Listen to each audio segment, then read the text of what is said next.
ಎಲ್ಲರಿಗೂ ನಮಸ್ಕಾರಗಳು. ಇವತ್ತು ನಾನು ಏಕಾದಶಿ ವಿಶೇಷತೆ ಬಗ್ಗೆ ತಿಳಿಸ್ಕೊಡ್ತಾ ಇದ್ದೀನಿ. ಅದರಲ್ಲೂ ಏಕಾದಶಿ ದಿನ ಅನ್ನವನ್ನು ಮಾಡಲೇಬಾರದು ಅಂತ ಒಂದು ವಿಡಿಯೋದಲ್ಲಿ ತಿಳಿಸಿದ್ದೆ ಅಲ್ವಾ. ಅನ್ನವನ್ನು ಏಕೆ ಮಾಡಬಾರ್ದು ಅನ್ನದ ವಿಶೇಷತೆ ಬಗ್ಗೆ ತಿಳಿಸ್ಕೊಡ್ತೀನಿ ನೋಡಿ.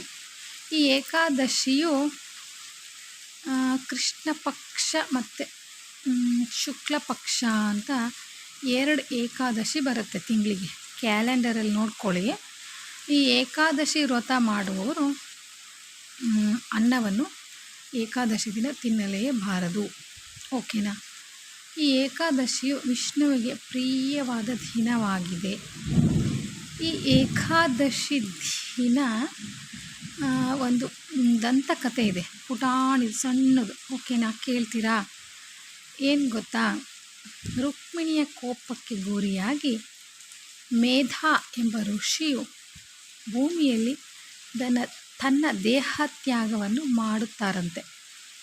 ಅವರು ದೇಹತ್ಯಾಗ ಮಾಡಿದ ದಿನವೇ ಏಕಾದಶಿ ಆಗಿರ್ತದೆ.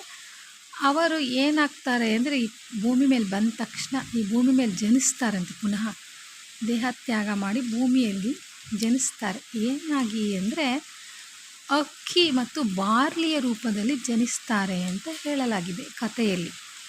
ಓಕೆನಾ. ಅಂತಹ ಮೇಧ ಋಷಿಯನ್ನು ನಾವು ಏಕಾದಶಿಯ ದಿನ ಅನ್ನದ ರೂಪದಲ್ಲಿ ತಿಂದುಬಿಟ್ರೆ ಅಂತಹ ಮೇಧ ಎಂಬ ಋಷಿಯನ್ನೇ ತಿಂದಂತಾಗುತ್ತದೆ ಎಂಬ ಕಥೆ ಇದೆ. ಆದ್ದರಿಂದ ಅನ್ನವನ್ನು ಅಂದಿನ ದಿನ ತಿನ್ನಲೇಬಾರದು ಅಂತ ಹೇಳ್ತಾರೆ.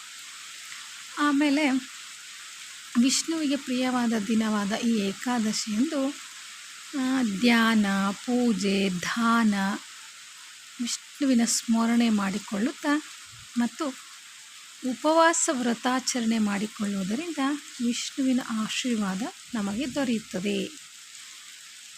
ಉಪವಾಸ ಹೇಗೆ ಅಂದರೆ, ಉಪ್ಪಿಟ್ಟು ಮತ್ತು ಅವಲಕ್ಕಿ ಮತ್ತು ಚಪಾತಿ ತಿಂದು ಬೇಜಾರಾಗಿರುತ್ತೆ ಅಲ್ವಾ. ಅವರು ಉದ್ದಿನ ಬೇಳೆಯಿಂದ ಯಾವುದಾದ್ರೂ ಪದಾರ್ಥ ತಯಾರು ಮಾಡ್ಕೊಬೋದು. ಇಡ್ಲಿ, ಉದ್ದಿನ ವಡೆ ಈ ಥರ ತಿನ್ನಿ. ಓಕೆನಾ.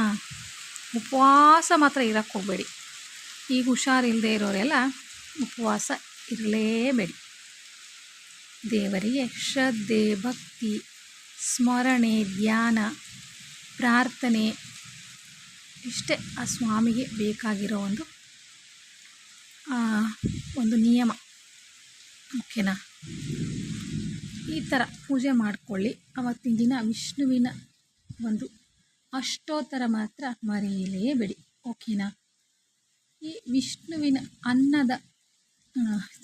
ಏಕಾದಶಿಯ ಅನ್ನದ ವಿಶೇಷತೆ ಬಗ್ಗೆ ನಿಮಗೆ ಇಷ್ಟ ಆಗಿದ್ದರೆ ಲೈಕ್ ಮಾಡಿ, ಶೇರ್ ಮಾಡಿ, ಸಬ್ಸ್ಕ್ರೈಬರ್ ಆಗಿ.